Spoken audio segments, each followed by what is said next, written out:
We now move to question time, and Senator Little. Thank you, President. My question is to the Minister representing the Prime Minister, Senator Wong. Yesterday, when speaking on a matter of urgency motion by Senator Nampijinpa Price calling for a Royal Commission into sexual abuse in Indigenous communities and an audit of Indigenous-specific programs, Senator Ayres said, "What is the content of this motion and the letter really about? It's really about an angry pursuit of the people who those opposite don't like and who didn't agree with them in the recent referendum." Minister, do you agree with Senator Ayres that a motion regarding child sexual abuse was about the failed Voice referendum rather than being about vulnerable children? Thank you, Senator Little. Minister Wong. Well, I'll take the interjection about shame, because I think the shame is in trying to use an issue as serious as child abuse for political purposes, as that question does. There is no one in this chamber. There was no one in this chamber. Minister Wong, please resume your seat. Senator Scarr. President, impugning the motive of my good friend Senator Little. Point of order. Motive of Senator Little accusing her. It's not a point of order, Senator. There was no impugning. Please resume your seat. Minister Wong, please continue. I ask senators to listen in respectful silence. Everyone in this chamber would condemn child abuse. Everyone in this chamber, regardless of political, that should be withdrawn. Senator Little, first supplementary. That's it. Beg your pardon. Sorry. Then I'll respond to the primary. Order. Senator Ruston, I'm attempting to deal with a request to withdraw. Senator Wong, I'm sorry, there was so much noise. I'm not quite sure who you are asking me to ask to withdraw. It's regrettable that people with senior positions in this place would think that they shouldn't withdraw on that. I will again repeat what I said. Everyone in this chamber condemns child abuse. Everyone in this chamber believes that every child has a right to grow up safe and healthy. Whatever our political views, whatever our views about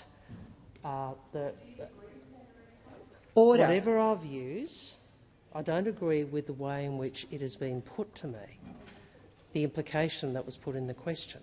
And I will again repeat, every decent person across this country would stand against and does stand against child abuse. Yes. And so to imply that there is anything other than that view across this chamber, I think is wrong. I think it is wrong and unfair. Wrong and unfair. What I am saying is that... Order. Minister Wong, have you finished your contribution? Thank you, President. I think the point that, and obviously I was not in this chamber, there are somewhat pressing matters, as the chamber would be aware that anyone in this role would have to be engaging in. But I would say this. I understand the government's position to be that we don't need another Royal Commission to tell us that concrete action is needed, that we do all share a focus on the immediate issue of keeping women and children safe and ending violence against women and children.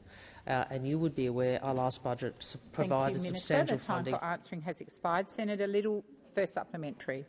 Senator Ayres also said the motion was all about the politics and not about the solution. It's always about the politics, never about the solution, end quote. Minister, Senator Nampijinpa Price clearly wants to find a solution by holding a Royal Commission into this most serious issue. Do you agree with Senator Ayres that this is about politics and not a solution? Thank you, Senator Little. Before I call the minister, I'm going to ask for respectful silence on both sides of the chamber. Minister Wong. I don't think anybody watching this debate over these last months would believe that there hasn't been a lot of politics played. And I do think from questions yesterday and questions today, it's quite clear that there are those on the coalition side who do wish to make a political point out of the referendum. And Senator Cash couldn't help herself yesterday and the day before about the digs about the referendum. Order. Fair enough. Order. I understand that she's a politician and she's going to behave as such. Senator Cash. But what I would say is this: the Prime Minister has made clear that the next steps after this have to be discussed, not just with one, not just with two members of parliament, not just with three, not just with a party room, not just with this chamber, but with Aboriginal and Torres Strait Islander communities across this country. The time for answering has expired. Senator Little, second supplementary. Senator Ayres also said, "What we as a government will do is listen. We will listen carefully to Aboriginal and Torres Strait Islander communities." Minister, why won't you listen to Senator Nampa Price, an elected Indigenous woman from an Aboriginal and Torres Strait Islander community, and back her call for a Royal Commission into child sexual abuse in Indigenous communities? Thank you, Senator Little. Minister Wong. As that supplementary was being prepared, Senator Cash said it gets worse, and then the questioner came to me about what Senator Ayres said, which is listening. Yeah. That says something, doesn't it? What a terrible idea. What a shocking well, idea. yes, we will. Well, Senator Cash. Senator Cash, there is ample opportunity during the sitting week to make whatever comments you want by signing up to an adjournment or some other opportunity. Now is not that time. I'm asking you to listen in respectful silence. Minister, please continue. One person on any side of politics does not speak for the Aboriginal and Torres Strait Islander communities of this country, whatever side, whether it's Senator McCarthy or Senator Nampa Price. We need to deal with communities respectfully. I would invite those opposite to look at the results. Senator results in Aboriginal and Torres Strait Islander polling booths, and to see that the reality is that most Aboriginal and Torres Strait Islander people, many certainly voted yes. Now, and many people are hurting. Thank you, Minister. The time for answering has expired. Thank you, Minister. Senator Grogan. My question is to the Minister for Foreign Affairs, Senator Penny Wong. Can the Minister update the Senate on the security situation in the Middle East following the abhorrent attacks on Israel by Hamas? Thank you, Senator Grogan. Minister Wong. My thanks to Senator Grogan for her question. I appreciate her ongoing concern over the crisis unfolding in the Middle East. We have seen a devastating loss of innocent life since the heinous attacks on Israel by a brutal terrorist group, Hamas. We continue to call for the unconditional release of all hostages. Colleagues, the scenes from the explosion at a Gaza City hospital overnight are deeply distressing. As the Prime Minister said this morning, every innocent life matters, whether Israeli or Palestinian. Our thoughts are with those killed, with those injured and their loved ones. The protection of civilians wherever they live must come first, and respect for international humanitarian law is paramount. We condemn any indiscriminate attacks and the targeting of civilian infrastructure, including hospitals. Australia joins with others in calling for international law to always be upheld. The humanitarian situation in Gaza continues to deteriorate, and we reiterate our call for safe and unimpeded humanitarian access to Gaza. We support the establishment of a corridor to enable humanitarian needs to be met and to ensure the $10 million in humanitarian assistance we have announced reaches those who need it. We are encouraging the work of the United States, of Egypt and others towards this goal. As I told this place earlier this week, our calls for international law to be respected, international humanitarian law to be respected, are about protecting innocent life, but they are also about our shared interests. They are about containing this conflict, and containing this conflict matters. If conflict were to spill over across the region, risks to Israel's security would be compounded, as they would for Israeli and Palestinian civilians and civilian populations throughout the region. Averting regional escalation matters to Israel, it matters to the people of the region, and it matters to the world. Thank you, Senator Wong. Senator Grogan, first supplementary. Thank you, Minister, for all that you're doing for those innocent civilians in Palestine and in Israel. with this challenging security situation, can the Minister update the Senate on the Australian Government's effort to assist Australians who are seeking to leave? Minister. Thank you, President. Last night, an Australian government-assisted departure flight landed in Sydney from Dubai carrying 222 passengers. 164 of those were Australian citizens. It was wonderful to see Australians reunited with their families at the airport. An Australian government-assisted departure flight is due to land in Sydney from London today, and subject to security conditions, we are planning an assisted departure flight from Tel Aviv to Dubai today. We continue to assist Australians who want to leave the occupied Palestinian territories. This includes supporting Australians in the West Bank on departure options such as transport to Jordan with our international partners and accommodation. Australians in the West Bank who want to leave should contact the Consular Emergency Centre. More than 1,500 previously registered Australians have now left Israel and the occupied Palestinian territories. Thank you, Minister. Senator Grogan, second supplementary. Given the regional situation, can the Minister update the Chamber on the Australian Government travel advice for Lebanon? Thank you, Senator Grogan. Minister Wong. Thank you, Senator Grogan. Since the beginning of this crisis, the government has updated the Australian Government's travel advice for neighbouring Lebanon.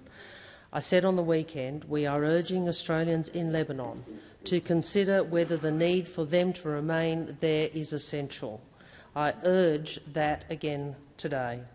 If Australians in Lebanon do wish to leave, they should be aware that a crisis could limit commercial departure options. If they want to leave, we encourage them to take the first available option. The areas of Lebanon bordering Israel, Golan Heights and Syria remain level 4 do not travel. Other areas of Lebanon remain at level 3. Reconsider your need to travel. This means Australians should avoid non-essential travel.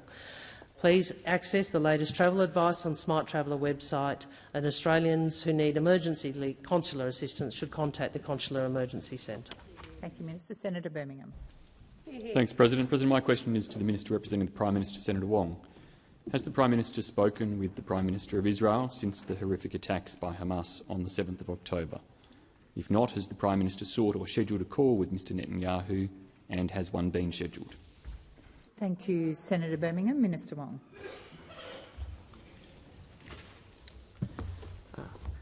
I will seek further advice, but my recollection is a call was requested after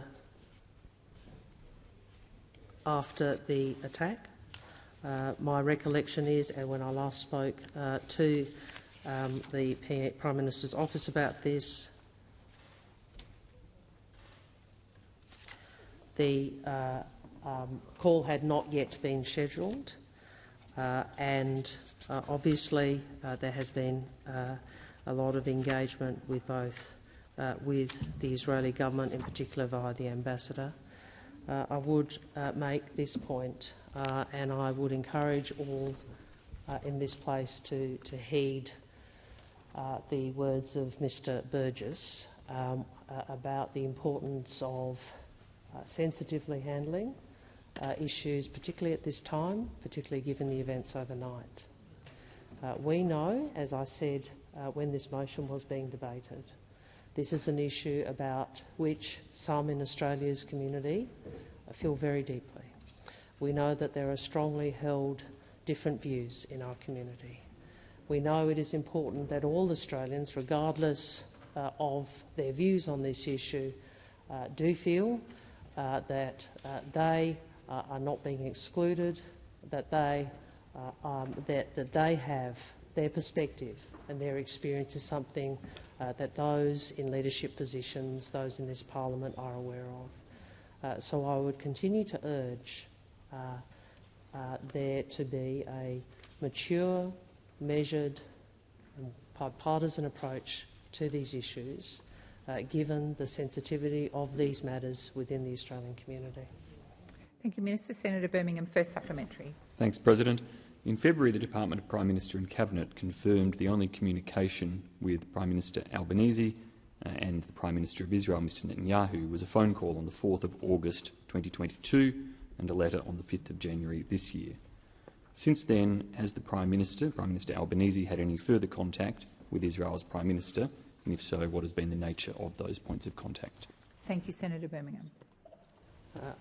I can advise in relation to the primary question. I can confirm a call was sought on Sunday formally, which was obviously very soon after the attack.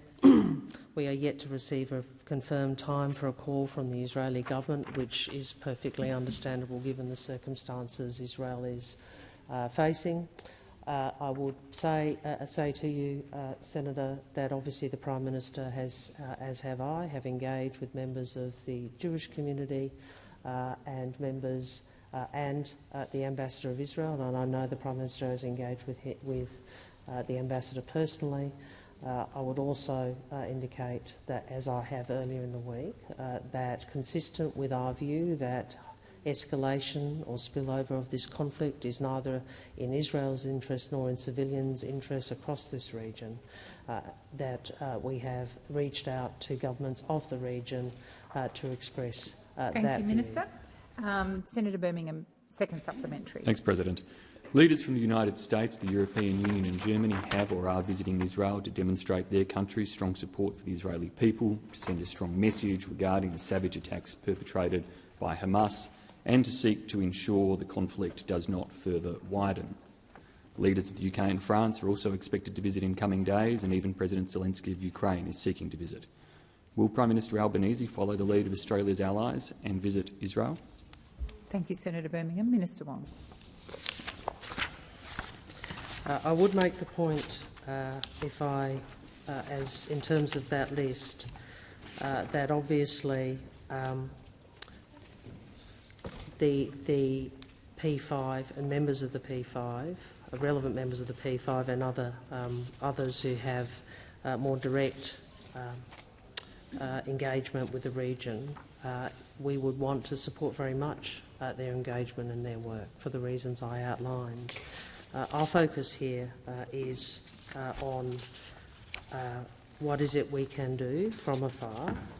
Well, we've had a number of focuses. Obviously, bringing those Australians who needed assistance to come home, and we have done that. And I do thank all those who were involved in doing so. And I thank Senator O'Neill, who was there when people arrived, because I wasn't able to attend. So thank you for that work. In relation to the second focus has been to try and do what we can to prevent Thank you, Minister. The time for this answering conflict has escalating. expired. Senator Waters. Thanks very much, President. My question is to the Minister for Foreign Affairs, Minister Wong. With even hospitals in Gaza being bombed, leaving hundreds of dead, will the government now call for the invasion of Gaza to end? Thank you, Senator Waters. Minister Wong.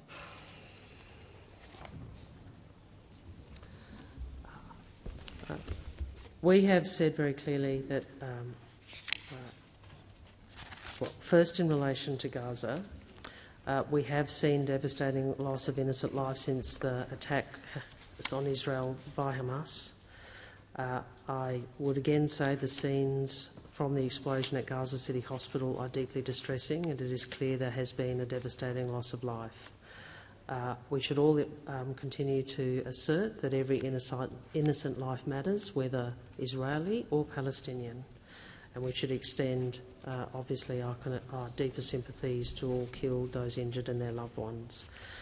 There are obviously conflicting reports about what has occurred. What I would say, Senator, and you would be aware from my comments from day one, and in my speech to this chamber in relation to the motion which was passed, we recognise Israel's right to defend itself. What I've also said is how Israel conducts this conflict matters. I have also consistently, as has the United States and overnight, or yesterday, the United Kingdom, called for the observance of international law. We have consistently said that civilian lives should be protected. This is a very distressing and difficult situation, and it is important that Australia continues to assert the position that really we have always asserted as a matter of principle, which is that we urge the protection of civilian lives. Thank you, Minister. Senator Waters, first supplementary. Thank you, President. Almost half the people in Gaza are children. And Israel's siege and bombing of Gaza, halting all water, fuel and food to the people, is creating a humanitarian catastrophe. Does the government support Israel's illegal blockade and bombing of Gaza? Thank you, Minister Wong. I would refer to my previous answer. We believe that Israel has a right to defend itself. However, we have always called, from the beginning of this, I've called for the protection of human life and for restraint. I would ask the Greens to be aware of what I said in response to Senator Birmingham's question. I would ask all people in this place to look carefully at what the Director-General of ASIO said about words being inflamed. This is not an ordinary political debate. This is not an ordinary political debate. This is a debate where all of us, we have different views. We also have views where we come together. So let's not forget that. Well, we have to be very careful about how it is we talk about these issues and avoid inflammatory language. Every civilian life matters, whether Palestinian or Israeli. Thank you, Minister. Senator Waters, second supplementary. Thank you, President.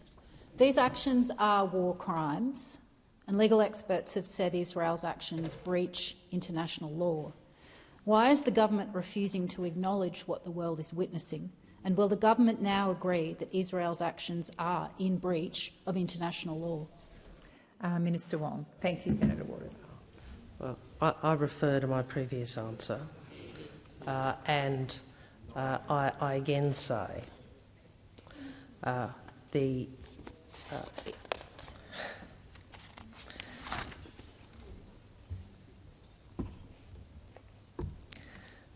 it was. I'm responding to the interjection with some disbelief that people are so unable to listen to what some of our officers are telling us and understanding what's happening in the community. Every life matters. Every innocent life matters. Every civilian life matters. And we urge Israel, in defending itself, to observe international law and to protect human life. That has been my position since my very first public response to these events. Thank you, Minister. Senator Bilyk. Thank you. My question is to the Minister representing the Minister for Health, Senator Gallagher. Can the Minister provide an update on how the Albanese government is delivering on its commitment to introduce Medicare urgent care clinics across Australia? How are these clinics helping Australians access affordable health care when they need it, and how are they helping to alleviate pressure on hospital emergency departments? Minister Gallagher. Thank you very much, President, and I thank Senator Bilyk for the question. It's an important question about Medicare and about new models of care with the Medicare urgent care clinics that we promised during the election, and we are delivering on that promise. The first of 30 of the 58 Medicare urgent care clinics across Australia have opened their doors and are helping Australians to get timely and affordable access to the health care they need. We have committed $493 million over 5 years to establish these Medicare urgent care clinics. This is a new approach to providing care for people who require medical treatment urgently but don't need an ambulance or a hospital stay. Then the Medicare urgent care clinic provides another option for people to seek the medical care that they need. These clinics are open extended hours 7 days a week. They're being established in existing general practices and community health centres to make the best use of existing facilities and leveraging the existing workforce. All of the services provided by the Medicare urgent care clinics are bulk billed, with highly trained doctors and nurses to provide care at the Medicare urgent care clinics with no need for an appointment. The urgent care clinics deliver service from time people walk in right through to fixing people up, so that then they leave without putting pressure on emergency department. This morning I joined with the ACT Chief Minister Andrew Barr to announce that from today Medicare urgent care clinics will be integrated across the very successful Canberra Health Services walk-in centres across its 5 locations at Gungahlin, Belconnen, Dixon, Western and Tuggeranong. Funding to integrate the walk-in centres with the urgent care clinic network will increase the number of nurses and allied health professionals to increase coverage at all centres. Open 7 days a week across extended hours, all services will be fully bulk billed. The clinics are jointly funded, with the Commonwealth providing $7.1 million over 3 years to the ACT government for this purpose. Thank you, Minister. Senator Bilyk, first supplementary. Thank you. Can the minister outline how the Albanese Labor government is working with states and territories to make sure local health needs are reflected in the planning and delivery of this new model of care? How are the Medicare urgent care clinics being integrated with existing health and hospital health services, including general practice and hospital emergency departments? Thank you, Senator Bilyk. Minister Gallagher. Thank you, President. I thank Senator Bilyk for the supplementary. It's really important that the Medicare urgent care clinics are integrated with the services provided by GPs and by hospital EDs. Through working closely with the states and territories, we're ensuring that services provided from the Medicare urgent care clinics are responsive to the needs of local communities.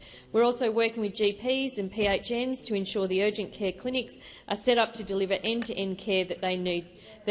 By working to ensure quality of services provided by the urgent care clinics, we will help ease pressure on hospital emergency departments, which we know that we have to do. In New South Wales, for example, it's estimated that almost half of emergency departments to New South Wales— President, Senator I Ruston. can't even hear myself think because of Senator Ruston.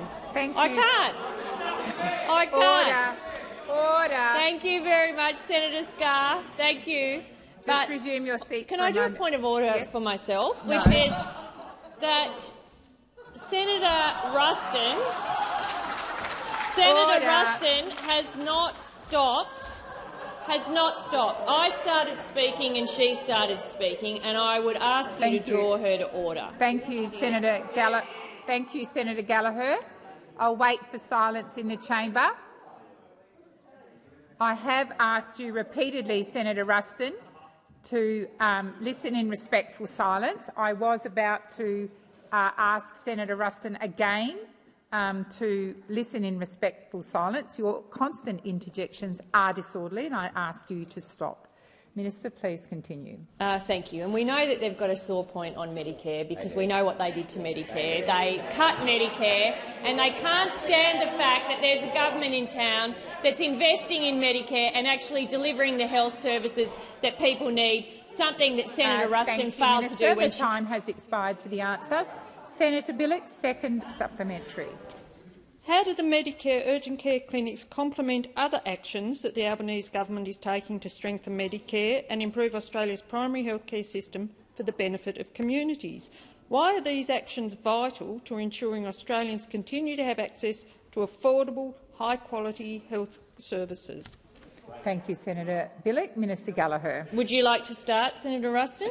Your time starts now. Tell us about the cuts you made to Medicare. Tell us about the GP tax that Peter Dutton brought in. Tell us about the failure to index the Medicare bulk billing rates, the MBS items. Tell us about that. I'll give you extension of time to do that, to actually front up and be honest about what you did to Medicare and the fact that we are now investing billions of dollars into the workforce, into the support for services, into new ways of doing things through the Medicare urgent care clinics right across this country that you have never supported, that you have always criticised. And what are we seeing now? Thousands and thousands of people out of hours on weekends with their kids when they get sick, being able to access fully bulk billed services out of hours, something that you never dealt with and we have dealt with in the first 18 months. We have 30 centres across the country providing this service to the Australian community at no charge to make sure they could access the health services they need when they need them. Order across the chamber. Senator Hanson. My question is to the Minister representing the Prime Minister, Senator Wong. On Saturday night, when the Prime Minister spoke on the result of the referendum, he said, "This is not a yes or no vote. We are all Australians." If we're all Australians, Minister, why does your government have race-based policies when it should be based on individual needs, not Indigenous and non-Indigenous policies? Thank you, Senator Hanson. Minister Wong. Well, we are all Australian, and the Prime Minister, his speech and how he sought to engage post the referendum emphasised the importance of coming together at this time, when obviously there were different views in our community, and there is a lot of hurt in the Australian community and within the Aboriginal and Torres Strait Islander community, and we need to be respectful about that. I think your question essentially goes to why are there Aboriginal-specific programs? Well, there are. When we're in government, when they're in government, we don't always agree with each other about how they are to be approached, and they are to reflect the commitment to closing the gap, which is based in fact-based, factually based assessments of disadvantage. One of the stats which always chills me every time it is raised or referenced is that you're almost twice as likely to die before you're 1 year old if you're born an Aboriginal and Torres Strait Islander child. Like that, no one thinks that's acceptable. So we want programs, we want policies which change that. Everybody would want that. We all want the best for our children. Everyone would want that. Now, how we do that, there may be differences of views about that, and you've heard some today with Senator Little's question. What the Prime Minister has said is we will listen to community, we will work with community, we will engage with community, because we understand that if we work with Aboriginal and Torres Strait Islander communities, then the outcomes for those communities will be better than if we simply decide what we are doing. Thank you, Minister. The time for answering has expired. Senator Hanson, first supplementary. Thank you. Labor's premise for the voice to Parliament was to have Aboriginal and Torres Strait Islander people advise on Indigenous policy and to address their issues. Yesterday, you had an Indigenous member of the Senate tell you of the traumatic sexual abuse occurring in Indigenous communities. Why did your government vote down a motion for a Royal Commission into child sexual abuse in Indigenous communities? Thank you, Senator Hanson. Minister Wong. Thank you, President. Well, I think that's a very similar question on the subject matter as Senator Little wrote, and I make the point that which I did in relation to that question, that we don't need another Royal Commission to tell us that concrete action is needed, and if all of us support and want to focus on the immediate issue of keeping women and children safe. But I again go back to the point you made about why we don't do what Senator Nampa-Jimpa-Price demands, or because the Aboriginal and Torres Strait Islander community is broader than a single member of this parliament, and that is what Senator McCarthy would say. That is what Senator Stewart would say. That what we want to do. No, I think it is a recognition. It is a recognition that we want to engage broadly with the community on the way forward. Thank you, Minister. The time for answering has expired. Senator Hanson, second supplementary.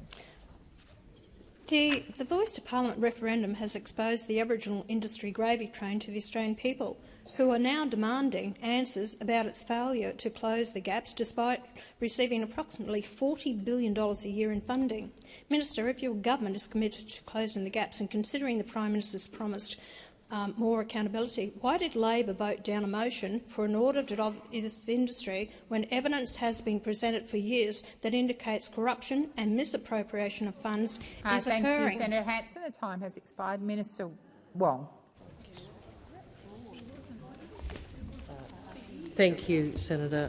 Well, I don't agree with the question and the assertions in the question or some of the phrases used, and I don't have the brief that tells me about this, but my recollection it was that there was an audit office report that the government is responding to, and the relevant government agency has accepted, I think from what Senator Gallagher said yesterday, all 7 recommendations from memory, or might be more, which obviously did uncover, and you're right, it did uncover some problems in the program. I would make the point in the management of those programs. I would make the point that was under the previous government, and the government is focused on working through what was demonstrated during that audit and ensuring that the recommendations of that audit are implemented.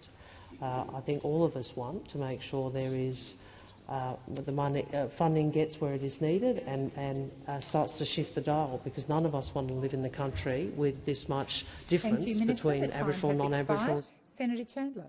Thank you, President. My question is to the Minister representing the Minister for Infrastructure, Transport, Regional Development and Local Government, Senator Watt. The Senate Select Committee inquiry into bilateral air service agreements heard the Department of Infrastructure, Transport, Regional Development, Communications and the Arts provided a brief to the Minister for Transport on the 9th of January seeking approval for a negotiating mandate for additional Qatar Airways flights. Later in January, the Virgin CEO met with the Minister, who said that she expected to approve negotiations within the next couple of weeks, but was also speaking to then Qantas CEO Alan Joyce, who was, quote, not happy, unquote. Then there was 6 months with no feedback to the department until the minister decided to ignore departmental advice and reject the Qatar application in July. Minister, what role did pressure from Mr Alan Joyce play in the ministerial rejection of her department's advice? Thank you, Senator Chandler. Minister Watt. Thank you, President, and thank you, Senator Chandler. The minister has repeatedly made clear throughout this entire debate that her actions were only ever based on one factor, and that was the national interest of Australia. I know that throughout this debate the opposition has repeatedly asserted that Mr Alan Joyce, as opposed to Mr Barnaby Joyce, another Joyce with an interest in aviation, that Mr Alan Joyce has exerted some sort of influence over this decision. But I also note that the opposition has never been able to provide one skerrick of evidence to back up that assertion. I mean, I saw through the referendum campaign that at one point Mr Dutton was claiming that Mr Joyce had influenced the Prime Minister's decision about the voice. Again, no evidence, just going around making assertions. So I would invite the opposition to provide just one skerrick of evidence to back up the assertions that it has been making now for weeks. And I think it's quite telling that in a debate that has been going on for probably the best part of 3 months, they haven't been able to provide any evidence to back up that assertion. Senator Birmingham. Respond to the minister's invitation. Did Minister King speak with Mr Joyce in late? Senator Birmingham, that is not.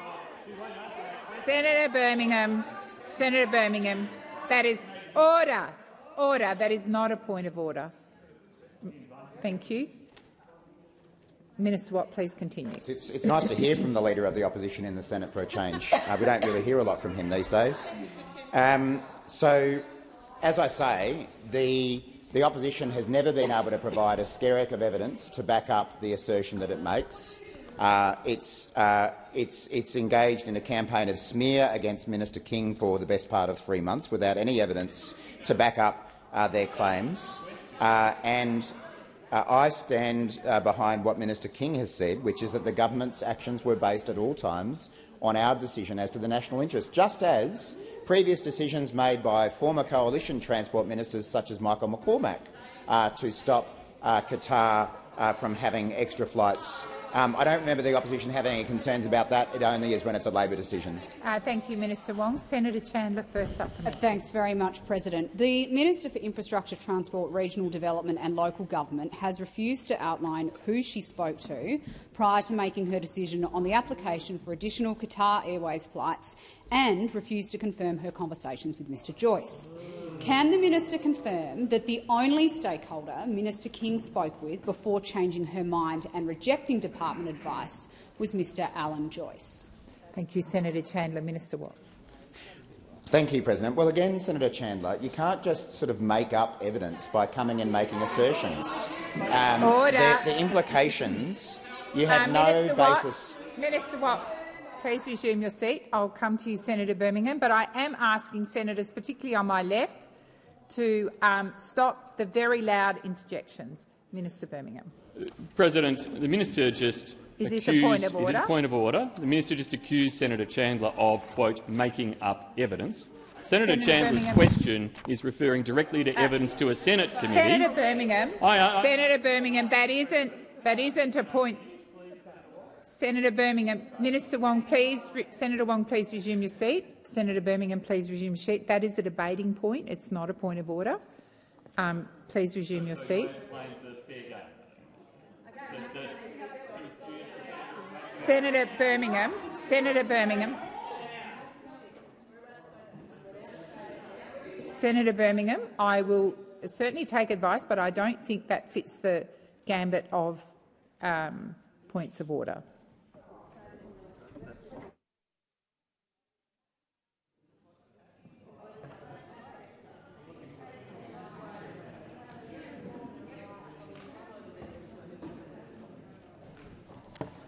Senator Birmingham, as I said in the beginning, that is a debating point, which, of course, senators are free to explore during taking note.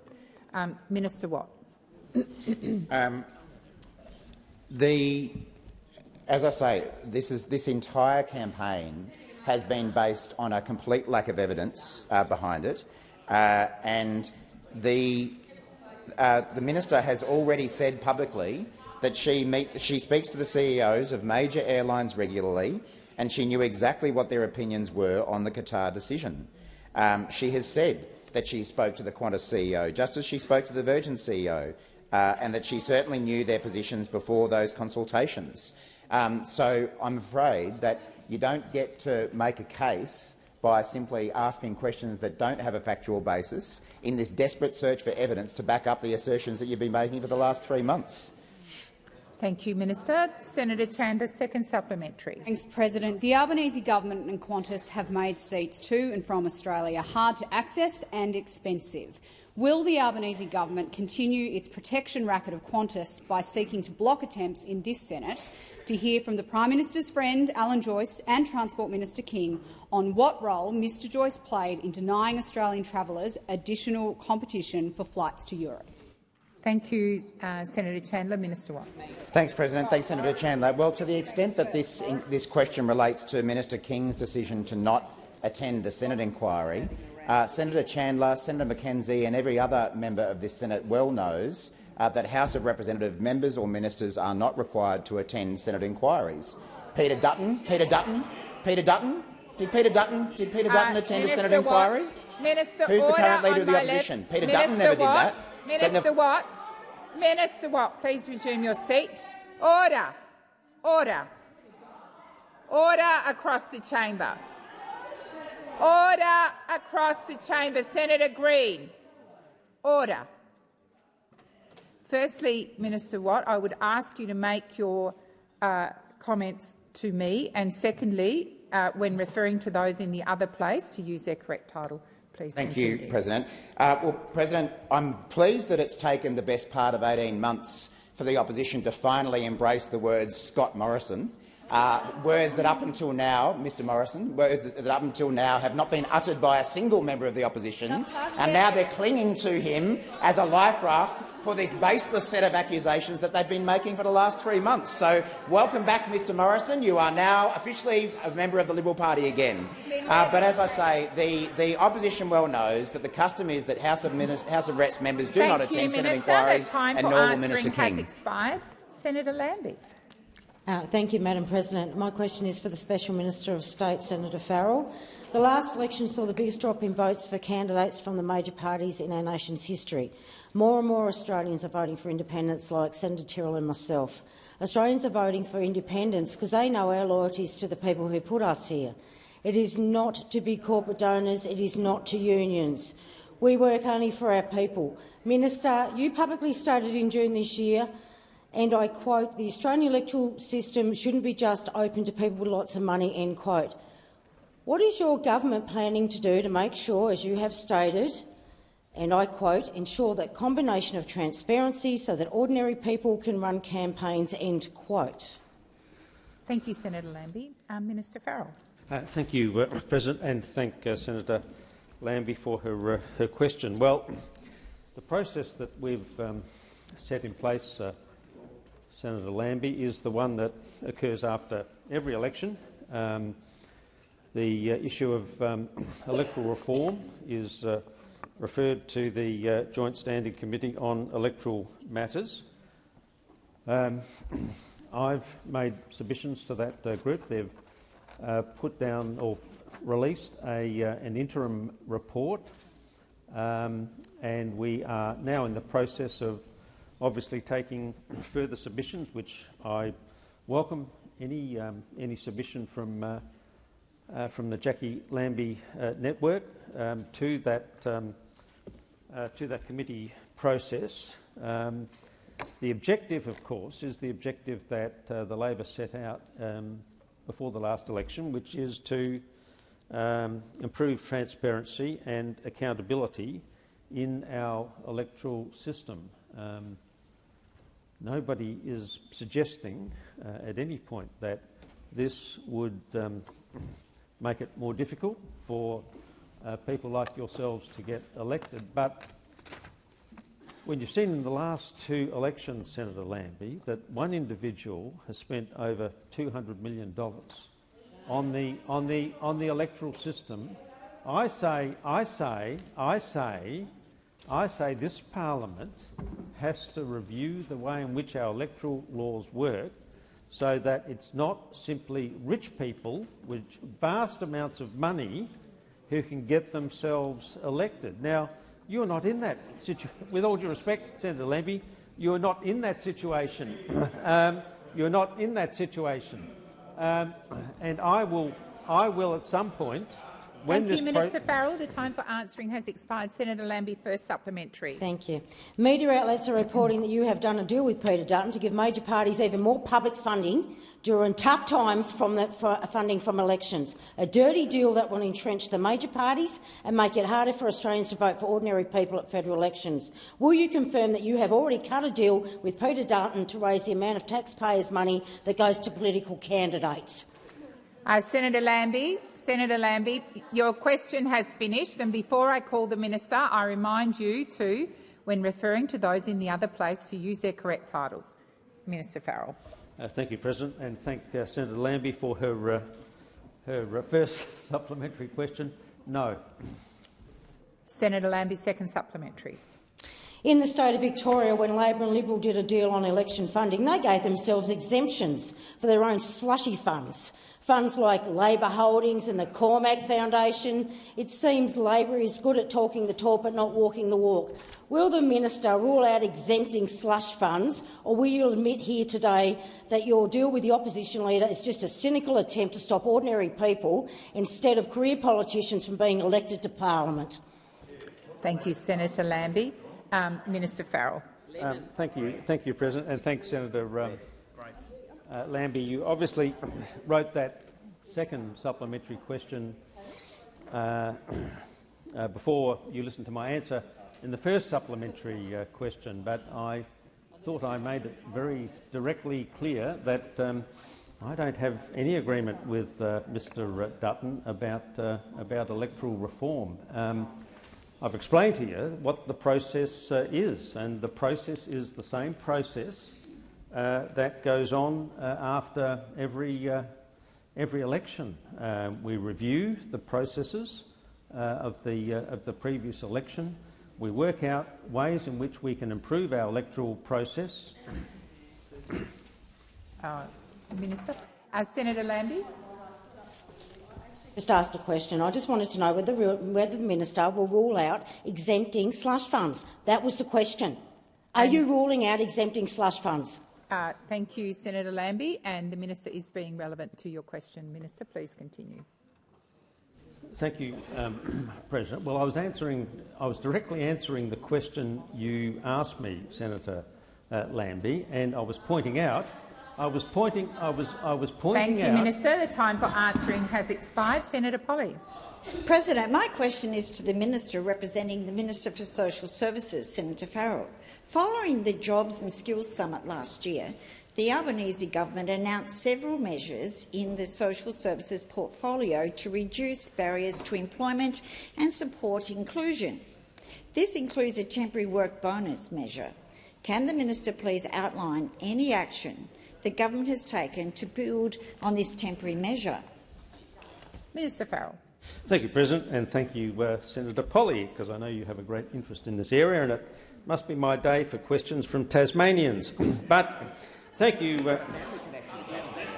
Yes. No, that was yesterday. At last year's Jobs and Skills Summit, promoting social inclusion and reducing barriers to work were a key feature of the government's agenda. This was demonstrated through our government's decision to temporarily boost the pension work bonus, allowing more aged pensioners and veterans to earn and work more before their pension is reduced. The employment— I know you don't like these provisions, Senator Smith, but I know you don't like them, but we're doing it. The Employment White Paper, handed down in September, developed following the Jobs and Skills Summit, laid out a roadmap for permanent steps for the government could take to continue this important work. Today, my very good friend, the Minister for Social Services, who's doing a terrific job, introduced legislation to the House that will, from the 1st of January 2024, provide all new entrants over age pension age and eligible veterans with a $4,000 work bonus income bank starting balance, and permanently retain the maximum income bank balance cap of $11,800 for all pensioners. These changes will mean that eligible pensioners can choose to take up more work if they choose to do so without their pensions being impacted. The government's initiative have been welcomed by stakeholders who represent older Australians, including the Council for Ageing CEO Patricia Sparrow, who has called these changes a great step forward. Thank you, Minister. Senator Polley, first supplementary. Thank you, President. As well as supporting older Australians, can the minister outline additional ways the Albanese government is incentivising other Australians on income support to take up work? Minister Farrell. Thank you, President, and thank Senator Polley for her first supplementary question. We are delivering on our government's commitment to double the income nil rate period to 24 weeks and extend access to those entering full-time work. This means that Australians on income support who re-enter the workforce will be able to stay in the system longer, keep other benefits like the concession card, the childcare subsidies and the supplementary payments. These changes will reduce the need to reapply for income support if a new job doesn't work out, particularly short-term and casual work. These changes will support more Australians to take up employment opportunities if they wish to do so, but only if they wish to do so. In line with our government's— Minister, the time for answering has expired. Senator Polley's second supplementary. How will these measures support income support recipients transition to work, sit alongside other government changes? Thank you, Senator Polley. Minister Farrell. Thank you, President, and thank Senator Polley for her second supplementary question. The measures introduced today will complement the other vital work our government is doing to support Australians on income support. This includes additional cost of living relief going to income support recipients who are doing it tough, including increases to Commonwealth rent assistance and the expansion of eligibility for parenting payments for singles. Since the 20th of September, these measures have put more money into the pockets of Australians doing it the toughest.